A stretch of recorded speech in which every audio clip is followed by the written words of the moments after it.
Hello friends, I am Pooja and welcome to my channel Pooja's biology. हम अपने last lecture में class 11th का chapter first start कर चुके थे, द लिविंग वर्ल्ड, जिसमें हमने लिविंग बींग्स के कुछ फीचर्स देखे थे, जैसे growth, reproduction, metabolism, cellular organisation and consciousness. हमने इसमें बताया था कि जो ग्रोथ एंड रिप्रोडक्शन ये डिफाइनिंग फीचर नहीं है, जबकि metabolism, cellular organisation and response to stimuli ये 3 डिफाइनिंग फीचर है। ग्रोथ हम डिस्कस कर चुके थे कि ग्रोथ क्या है और क्यों ये डिफाइनिंग फीचर नहीं है। आज हम जो डिस्कस करेंगे, हम रिप्रोडक्शन के बारे में डिस्कस करेंगे कि रिप्रोडक्शन क्या है और क्यों रिप्रोडक्शन को भी हमने डिफाइनिंग फीचर नहीं कहा।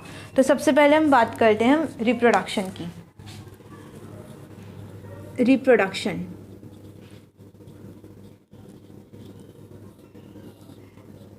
ये एक बायोलॉजिकल प्रोसेस है जिसमें कोई ऑर्गेनिज्म किसी प्रोजेनी को प्रोड्यूस करता है, या कह सकते हैं एक ऑर्गेनिज्म अपनी संतान को, अपनी संतति की या अपनी संतान को उत्पन्न करता है। उस फिनोमिनन को रिप्रोडक्शन कहा जाता है। ठीक है, बायोलॉजिकल प्रोसेस है जिसमें कोई ऑर्गेनिज्म अपनी प्रोजेनी को प्रोड्यूस करता है।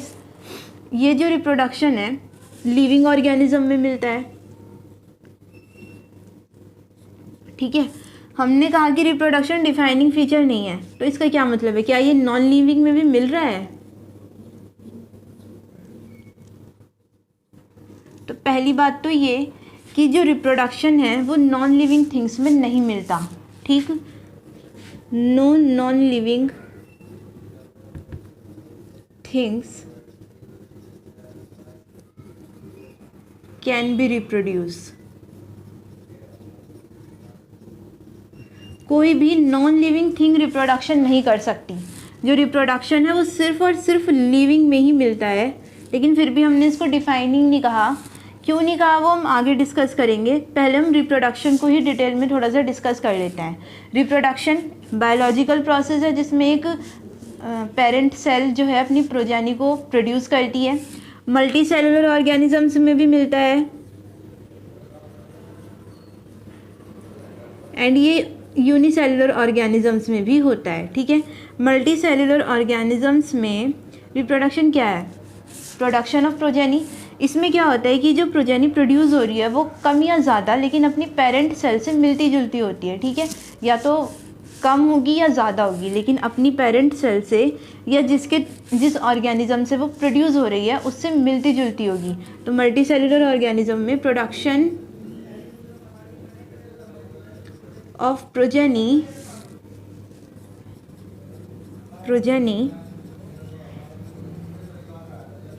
possessing features more or less similar to those of parents। That means जिस पेरेंट से वो प्रोड्यूस हो रही है प्रोजेनी उनके जैसी होती है, उनसे मिलती जुलती होती है। ठीक, मल्टी सेलुलर ऑर्गेनिज्म में रिप्रोडक्शन 2 तरह से हो सकता है, या तो एसेक्सुअल रिप्रोडक्शन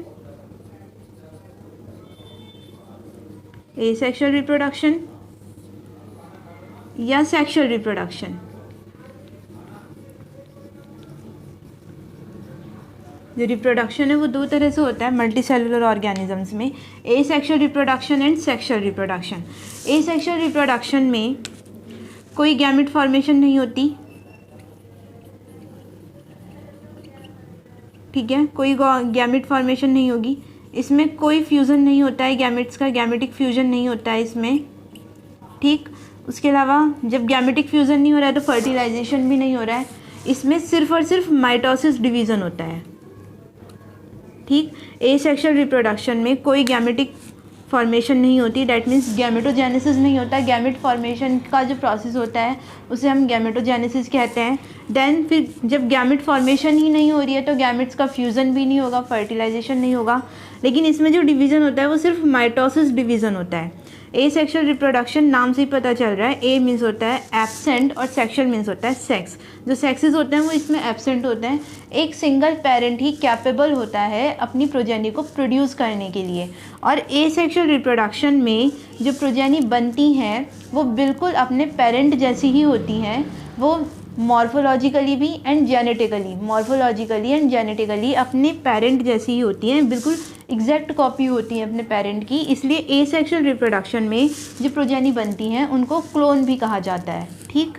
लेकिन सेक्सुअल रिप्रोडक्शन में क्या होता है कि यहाँ पे सेक्सेस की नीड होती है। दो तरह के सेक्स होते हैं, male sex and female sex. Gamete formation होती है, गैमिट फॉर्मेशन यहाँ पर होती है। जो मेल गैमिट होता है वो sperm, male gamete sperm and female gamete ovum, ठीक है। यहाँ पर गैमेटोजेनेसिस होता है, गैमिट फॉर्मेशन होती है। इन दोनों गैमिट्स का फ्यूजन होता है, फर्टिलाइजेशन होता है। यहाँ पर फर्टिलाइजेशन होता है,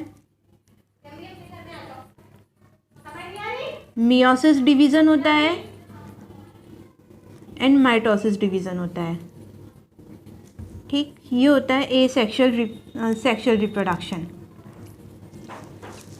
एसेक्सुअल रिप्रोडक्शन में सिर्फ माइटोसिस होता है, जबकि सेक्सुअल रिप्रोडक्शन में मियोसिस एंड माइटोसिस दोनों होता है। तो पहले हम ये देखते हैं कि माइटोसिस डिवीज़न क्या है एंड मियोसिस डिवीज़न क्या है, जिससे कि यहाँ पर ये एक टर्म जो आई है वो क्लियर हो जाए कि ये क्या है। देखो, दो तरह के डिवीज़न होते हैं, एक होता है माइटोसिस डिवीज़न, एक होता है मियोसिस डिवीज़न। अगर हम ह्यूमंस की बात करें तो ह्यूमंस में जो नंबर ऑफ क्रोमोसोम्स होते हैं वो 46 होते हैं।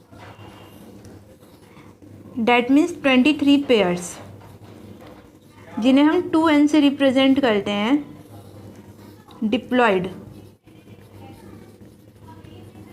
2 सेट्स ऑफ क्रोमोसोम्स, भाई 23 पेरेंट सेल में 23 फादर के हो गए, 23 मदर के हो गए, 2 सेट्स ऑफ क्रोमोसोम्स। तो ये जो 2 सेट्स ऑफ क्रोमोसोम्स होते हैं उनको हम 2n से रिप्रेजेंट करते हैं, डिप्लॉयड, और ये 2n होते हैं। जबकि जो सिंगल सेट ऑफ क्रोमोसोम होता है, ओनली 23, जो सिंगल सेट ऑफ क्रोमोसोम होता है उसको हैप्लॉइड कहा जाता है। 2 सेट्स ऑफ क्रोमोसोम जिन्हें हम डिप्लॉयड कहते हैं, और सिंगल सेट ऑफ क्रोमोसोम जिन्हें हम हैप्लॉइड कहते हैं। जो डिप्लॉयड होते हैं उनको 2n से रिप्रेजेंट किया जाता है और हैप्लॉइड को n से रिप्रेजेंट किया जाता है, ठीक।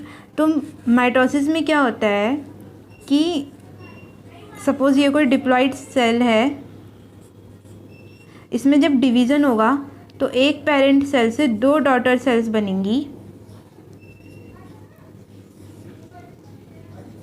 जिसमें नंबर ऑफ क्रोमोसोम सेम होते हैं। उतने ही क्रोमोसोम इन डॉटर सेल्स में मिलेंगे जितने इनकी पेरेंट सेल में मिल रहे थे। यहाँ पर नंबर ऑफ क्रोमोसोम में कोई चेंज नहीं होता और एक पेरेंट सेल से 2 डॉटर सेल्स बनती हैं, ठीक। ये जो डॉटर सेल्स बन रही हैं वो मॉर्फोलॉजिकली और जेनेटिकली बिल्कुल सेम होती हैं, एक दूसरे के भी और अपने पेरेंट सेल के भी, ठीक। ये हैप्लॉइड सेल में भी हो सकता है, that means odd number of cells में, एंड डिप्लॉयड सेल्स में भी हो सकता है, इवन नंबर ऑफ सेल्स में। ये दोनों तरह की सेल्स में हो सकता है। ये हमने डिप्लॉयड सेल का एग्जांपल लिया था, ये हैप्लॉइड सेल में भी हो सकता है। जो नंबर ऑफ क्रोमोसोम होते हैं इसमें सेम रहते हैं, क्रोमोसोम्स के नंबर में कोई चेंज नहीं आता, और एक पेरेंट सेल से 2 डॉटर सेल्स मिलती हैं, ठीक है। जबकि मियोसिस में क्या होता है, मियोसिस 2 बार होता है, meiosis first and meiosis second. Meiosis में एक पेरेंट सेल से 4 डॉटर सेल्स मिलती हैं, और इसमें जो नंबर ऑफ क्रोमोसोम होते हैं वो हाफ हो जाते हैं। जैसे हमने ये डिप्लॉयड सेल ली, इसमें हमने मियोसिस फर्स्ट किया, एक सेल से हमें 2 डॉटर सेल्स मिली, और यहाँ पर जो नंबर ऑफ क्रोमोसोम थे वो हाफ हो गए, ठीक है। यहाँ पर जो नंबर ऑफ क्रोमोसोम होते हैं हाफ हो जाते हैं। फिर जब मियोसिस सेकंड होता है तो ये जो मियोसिस सेकंड है ये बिल्कुल माइटोसिस की तरह होता है। इसमें जो नंबर ऑफ क्रोमोसोम है वो सेम रहते हैं और एक पेरेंट सेल से 2 डॉटर सेल्स बन जाती हैं, ठीक है। यहाँ पे नंबर ऑफ क्रोमोसोम्स सेम है और एक से 2 डॉटर सेल्स बन गई, इसलिए जो मियोसिस होता है उसमें एक मियोसिस से हमें 4 डॉटर सेल्स मिलती हैं, ठीक है। 4 डॉटर सेल्स हमें यहाँ पर मिलती हैं। एक मियोसिस से। जबकि माइटोसिस में क्या होता है कि एक पेरेंट सेल से हमें 2 डॉटर सेल्स मिलती हैं, मियोसिस में एक पेरेंट सेल से हमें 4 डॉटर सेल्स मिलती हैं। माइटोसिस में नंबर ऑफ़ क्रोमोसोम्स सेम रहते हैं, नंबर ऑफ़ क्रोमोसोम्स में कोई चेंज नहीं आता, जबकि मियोसिस में नंबर ऑफ़ क्रोमोसोम्स में चेंज आ जाता है, डिप्लॉइड से हैप्लॉइड हो जाते हैं। जो माइटोसिस है वो हैप्लॉइड एंड डिप्लॉइड दोनों तरह की सेल्स में होता है, ठीक है। लेकिन जो मियोसिस है वो सिर्फ और सिर्फ डिप्लॉइड सेल में होता है, इवन नंबर ऑफ़ सेल्स में होता है, या इवन पॉलीप्लॉइडी में होता है, ठीक है। ये हैप्लॉइड सेल्स में नहीं हो सकता, ऑड नंबर ऑफ़ सेल्स में ये नहीं हो सकता। ये होता है मियोसिस एंड माइटोसिस। इनकी कहाँ नीड होती है वो देखते हैं।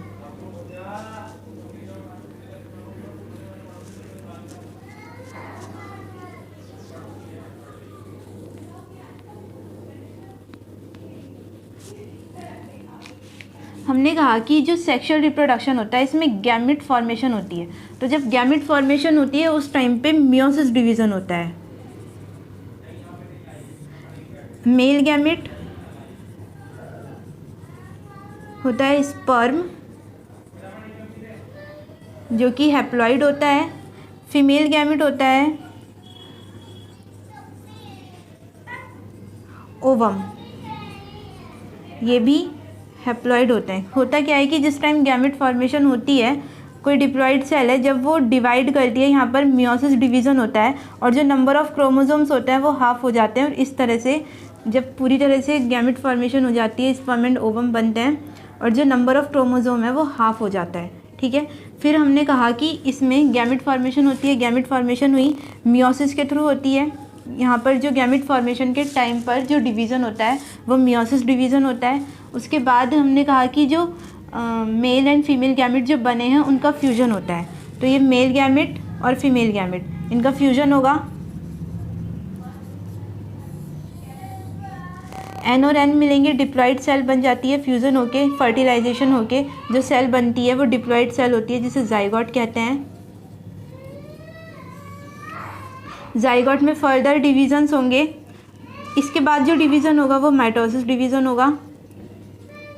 माइटोसिस डिवीज़न इसलिए होता है ताकि नंबर ऑफ़ क्रोमोसोम सेम रहे। अगर हम ह्यूमन की बात करें तो ह्यूमन में 46 क्रोमोसोम होते हैं। जिस टाइम पर गैमेट फॉर्मेशन होती है उस टाइम पर नंबर ऑफ़ क्रोमोसोम हाफ हो जाते हैं और जो गैमेट होते हैं वो 23 क्रोमोसोम्स के होते हैं, हैप्लॉइड होते हैं।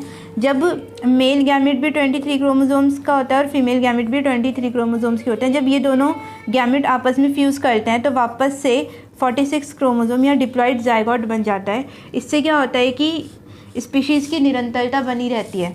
ह्यूमन है, एक ह्यूमन को ही प्रोड्यूस करता है, कोई कैट है तो वो कैट को ही प्रोड्यूस करेगी, कोई डॉग है तो वो डॉग को ही प्रोड्यूस करेंगे। ऐसा नहीं कि कोई किसी को भी प्रोड्यूस किया जा रहा है। इसलिए स्पीशीज़ की निरंतरता को बनाए रखने के लिए यहाँ पर मियोसिस डिवीज़न होता है जिससे कि क्रोमोसोम नंबर हाफ हो जाए और जब फ्यूज़न हो तो वापस से वो डिप्लॉइड हो जाए, ठीक है। यहाँ पर माइटोसिस डिवीज़न होगा जाइगोट में और वापस फिर एक ऑर्गेनिज्म बन जाएगा जिसमें 46 क्रोमोसोम्स ही होंगे। तो यहाँ पर हमने देखा जब सेक्सुअल रिप्रोडक्शन हो रहा है तो यहाँ पर मेल गैमेट भी हैं और फीमेल गैमेट भी हैं। तो जो ऑर्गेनिज्म बनते हैं उसमें अपने पेरेंट के ही गुण होते हैं। कुछ जो फीचर्स होते हैं वो अपने मदर से मिलते जुलते होते हैं, कुछ फीचर्स अपने फादर से मिलते जुलते होते हैं, ठीक है। इसलिए हमने कहा कि जो फीचर्स होते हैं सेक्सुअल रिप्रोडक्शन में प्रोजेनी के वो कम या ज़्यादा अपने पेरेंट से मिलते जुलते होते हैं। पूरी तरह से मिलते जुलते नहीं होते, कम या ज़्यादा अपने पेरेंट से मिलते जुलते होंगे। और ये पूरी तरह ना तो अपने मदर के जैसे होते हैं ना ही पूरी तरह अपने फादर के जैसे होते हैं। इनमें कुछ ना कुछ वेरिएशंस होती हैं। इसलिए जब भी हम वेरिएशंस को देखते हैं उस टाइम हम सेक्सुअल रिप्रोडक्शन को ही रेफ़र करते हैं। तो ये तो होता है सेक्सुअल रिप्रोडक्शन। अब हमने कहा एसेक्सुअल रिप्रोडक्शन में कोई गैमेट फॉर्मेशन नहीं होती, कोई फ्यूज़न नहीं होता और इसमें सिर्फ माइटोसिस होता है। इसमें एक ही पेरेंट कैपेबल होता है ऑर्गेनिज्म को प्रोड्यूस करने के लिए और जो ऑर्गेनिज्म बनते हैं मॉर्फोलॉजिकली और आइडेंटिकली सिमिलर होते हैं अपने पेरेंट के और इन्हें क्लोन कहा जाता है। एसेक्सुअल रिप्रोडक्शन कई तरीके से हो सकता है जैसे कि स्पोर फॉर्मेशन के थ्रू, जैसे कि इसके एग्जाम्पल है फंजाई, ठीक है। सेकंड है बर्ड के थ्रू, बाय बर्ड की फॉर्मेशन हो जाती है, जैसे कि यीस्ट हो गए, हाइड्रा, ये इसका एग्जाम्पल होते हैं। इसमें क्या होता है, सपोज़ ये कोई ऑर्गेनिज्म है, हम सिंपल एक एग्जांपल ले रहे हैं, इसमें एक आउटग्रोथ निकल जाती है बाहर, जिसे बर्ड कहा जाता है, ये एक आउटग्रोथ निकल जाती है। फिर क्या होता है, न्यूक्लियस डिवाइड करते हैं और न्यूक्लियस डिवाइड करके एक न्यूक्लियस आउटग्रोथ में चला जाता है। यहाँ पर ये न्यूक्लियस का डिवीज़न हुआ, देन ये जो बर्ड यहाँ पर निकली है ये डेवलप होकर डिटैच हो जाती है इस ऑर्गेनिज्म से और वापस से पूरी तरह से डेवलप होके ये एक न्यू ऑर्गेनिज्म बना देती है। तो ये बर्ड फॉर्मेशन के थ्रू ऐसे हो सकते हैं, इस तरह से ये एसेक्सुअल रिप्रोडक्शन करते हैं। थर्ड है फ्रेगमेंटेशन के थ्रू, जैसे कि फिलामेंटस एल्गी वगैरह, ये फ्रेगमेंटेशन के थ्रू रिप्रोडक्शन करते हैं। जब हम रिप्रोडक्शन पढ़ेंगे इन्हें बहुत ज़्यादा डिटेल में पढ़ेंगे, फ़िलहाल इतना ही समझना ज़रूरी है। और fourth true regeneration,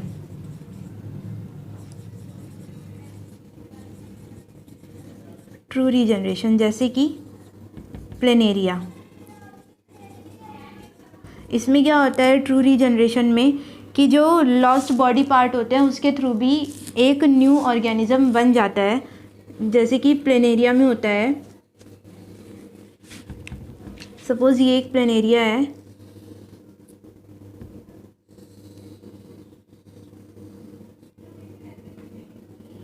true regeneration में क्या होता है, सपोज़ ये जो बॉडी पार्ट हैं यहाँ से ये अलग हो गए,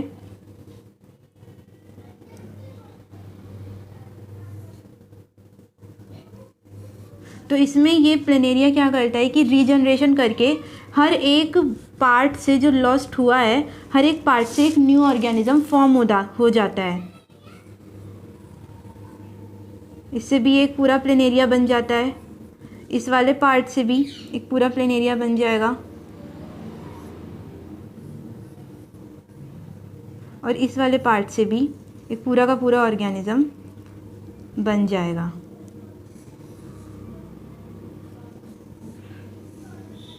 ये होता है ट्रू रीजनरेशन में कि जो बॉडी पार्ट लॉस्ट होते हैं या जो फ्रेगमेंट में टूटते हैं वो वापस से एक न्यू ऑर्गेनिज्म फॉर्म कर देते हैं। तो इस तरह से ये एसेक्सुअल रिप्रोडक्शन करते हैं।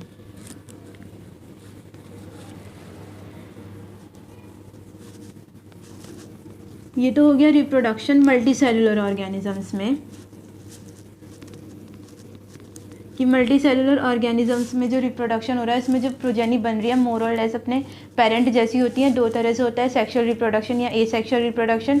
सेक्सुअल रिप्रोडक्शन जिसमें सेक्सेस इन्वॉल्व होते हैं और मेल एंड फीमेल गैमेट का फ्यूज़न होता है, देन डिप्लॉयड जाइगोट बनता है, फर्दर उसमें डिविजन्स होते हैं और एक ऑर्गेनिज्म बनता है। जो ऑर्गेनिज्म या जो प्रोजेनी इसमें बनती है उसमें वेरिएशंस होते हैं, इसलिए जब भी हमें वेरिएशंस देखनी होती है हम सेक्सुअल रिप्रोडक्शन को रेफ़र करते हैं। इसके अलावा एसेक्सुअल रिप्रोडक्शन भी होता है जिसमें जो पेरेंट सेल से जो प्रोजेनी बन रही है वो बिल्कुल अपने पेरेंट जैसी ही होती है, जेनेटिकली एंड मॉर्फोलॉजिकली सिमिलर होती है, इन्हें क्लोन भी कहते हैं। और जो एसेक्सुअल रिप्रोडक्शन होता है वो कई तरह से हो सकता है, जैसे स्पोर फॉर्मेशन के थ्रू, जैसे फंजाई वगैरह, और फिलामेंटस या फिलामेंटस एल्गी जिस तरह से शो करते हैं फ्रेगमेंटेशन के थ्रू, ट्रू रीजनरेशन के थ्रू, इस तरह से एसेक्सुअल रिप्रोडक्शन हो सकता है। यूनिसेलुलर जो ऑर्गेनिज्म होते हैं वो भी रिप्रोड्यूस करते हैं। यूनिसेलुलर ऑर्गेनिजम्स में हमने जब ग्रोथ पढ़ा था तब हमने देखा था कि जो यूनिसेलुलर ऑर्गेनिजम्स होते हैं उसमें ग्रोथ एंड रिप्रोडक्शन एक दूसरे के सिनोनिम्स होते हैं। तो जो यूनिसेलुलर ऑर्गेनिजम्स होते हैं सेल डिवीज़न के थ्रू रिप्रोड्यूस करेंगे या ग्रोथ करेंगे और नंबर ऑफ़ इंडिविजुअल्स इनमें इंक्रीज़ हो जाएंगे। और इनके केस में जो ग्रोथ एंड रिप्रोडक्शन है, growth and reproduction are synonyms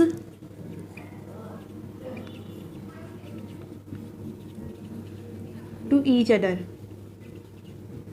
unicellular के केस में जो ग्रोथ एंड रिप्रोडक्शन है सिनोनिम्स हैं, सेपरेट प्रोसेस नहीं है। जब ये ग्रोथ करते हैं उसी टाइम पे रिप्रोड्यूस करते हैं, जब ये रिप्रोडक्शन करते हैं तभी ये ग्रोथ करते हैं, ठीक है। यूनिसेलुलर के केस में ऐसा होता है। ये हम ग्रोथ में और अच्छे से डिस्कस कर चुके हैं इसके बारे में। अब हमने देखा कि जो रिप्रोडक्शन है वो वापस चलते हैं, लिविंग बींग्स में मिल रहा है, ठीक है, लिविंग्स में मिल रहा है। मल्टी सेलुलर ऑर्गेनिजम्स भी रिप्रोडक्शन शो कर रहे हैं एंड यूनिसेलुलर ऑर्गेनिजम्स भी रिप्रोडक्शन शो कर रहे हैं, ठीक है। जबकि जो नॉन लिविंग थिंग्स हैं वो रिप्रोडक्शन नहीं कर सकते। Non living things can be reproduce. तो हमने देखा जो रिप्रोडक्शन है वो सिर्फ और सिर्फ लिविंग बींग्स में मिल रहा है, लिविंग्स के अलावा कहीं नहीं मिल रहा है। लेकिन फिर भी हमने रिप्रोडक्शन को डिफाइनिंग प्रॉपर्टी नहीं कहा। ऐसा क्यों? ऐसा इसलिए हुआ क्योंकि जो रिप्रोडक्शन है लिविंग्स में तो हो रहा है, लेकिन कुछ लिविंग बींग्स ऐसे हैं जो रिप्रोडक्शन नहीं कर सकते। जैसे अगर हम एग्जाम्पल लें वर्कर बीज का,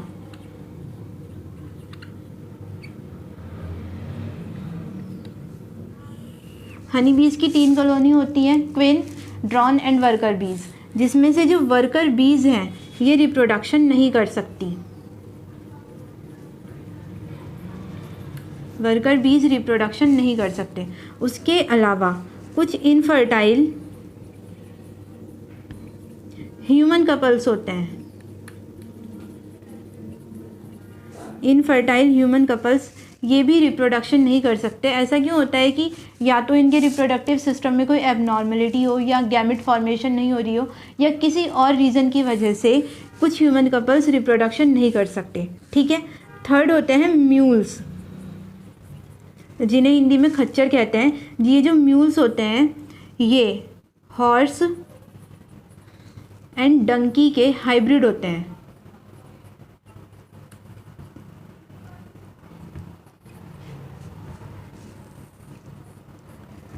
हॉर्स एंड डंकी के हाइब्रिडाइजेशन से म्यूल्स बनते हैं और ये म्यूल्स स्टेराइल होते हैं, ये भी रिप्रोडक्शन नहीं कर सकते। Female horse and male donkey, ठीक है। ये रिप्रोडक्शन क्यों नहीं कर सकते? क्योंकि देखो जो फीमेल हॉर्स होती है उसके 64 क्रोमोसोम्स होते हैं, ठीक है, और जो डंकी होते हैं उनके पास 62 क्रोमोसोम होते हैं। हमने कहा सेक्सुअल रिप्रोडक्शन में गैमेट फॉर्मेशन होती है, और जब गैमेट फॉर्मेशन होती है उस टाइम पर मियोसिस डिवीज़न होता है। मियोसिस डिवीज़न में क्या होता है कि जो नंबर ऑफ क्रोमोसोम्स हैं वो हाफ हो जाते हैं। तो जिस टाइम गैमेट बनेंगे उस टाइम इनके जो नंबर ऑफ क्रोमोसोम्स है वो हाफ हो गए, 32, 31, ठीक है। अब हमने कहा था कि जो सेक्सुअल रिप्रोडक्शन होता है उसमें जो गैमेट्स बनते हैं उनका फ्यूज़न होता है। अब यहाँ पर गैमेट का फ्यूज़न होगा, 32 क्रोमोसोम्स एंड 31 क्रोमोसोम्स यहाँ पर ये गैमेट में होंगे, ठीक है। जो फीमेल गैमेट होगी उसके 32 होंगे और जो मेल गैमेट होंगे उसमें 31 क्रोमोसोम्स होंगे। फिर जब हाइब्रिडाइजेशन होगा या फ्यूजन होगा उस टाइम पर जो डिप्लॉयड सेल जो बनेगी उसमें जो क्रोमोसोम्स होंगे वो 63 होंगे। डैट मीन्स यहाँ पर जो सेल नंबर है, सेल में जो क्रोमोसोम्स का नंबर है वो ओड नंबर है। और अब ये म्यूल्स क्यों नहीं कर पाते हैं रिप्रोडक्शन? क्योंकि यहाँ पर इनके पास या म्यूल्स का जो क्रोमोसोम नंबर होता है वो 63 होता है, और रिप्रोडक्शन करने के लिए गैमेट फॉर्मेशन होगी। गैमेट फॉर्मेशन के टाइम पर मियोसिस होगा, लेकिन जो मियोसिस होता है वो सिर्फ और सिर्फ इवन नंबर ऑफ सेल्स में होता है, ओड नंबर ऑफ सेल्स में नहीं होता। 63 यहाँ पर ओड नंबर ऑफ सेल है, यहाँ पर मियोसिस नहीं हो सकता। मियोसिस नहीं होगा तो गैमेट फॉर्मेशन नहीं होगी, गैमेट फॉर्मेशन ही नहीं होता, गैमेट फ्यूज़ भी नहीं होंगे। तो इसलिए ये जो म्यूल्स हैं ये भी रिप्रोडक्शन नहीं कर पाते हैं, ठीक। तो हमने देखा कि जो रिप्रोडक्शन है वो लिविंग्स में ही मिल रहा है, लेकिन कुछ लिविंग्स हैं जो रिप्रोडक्शन नहीं कर पा रहे हैं, जैसे वर्कर बीज हो गए, इनफर्टाइल ह्यूमन कपल्स हो गए एंड स्टेराइल म्यूल्स हो गए। ये कुछ ऐसे लिविंग बींग्स हैं जो रिप्रोडक्शन नहीं कर सकते। इसलिए हमने रिप्रोडक्शन के लिए कहा है कि reproduction is not the defining property of living beings, क्योंकि लिविंग बींग्स कर रहे हैं रिप्रोडक्शन, लेकिन सभी लिविंग बींग्स रिप्रोडक्शन नहीं कर पा रहे हैं। इसलिए हमने रिप्रोडक्शन को डिफाइनिंग प्रॉपर्टी नहीं कहा है लिविंग बींग्स की। रिप्रोडक्शन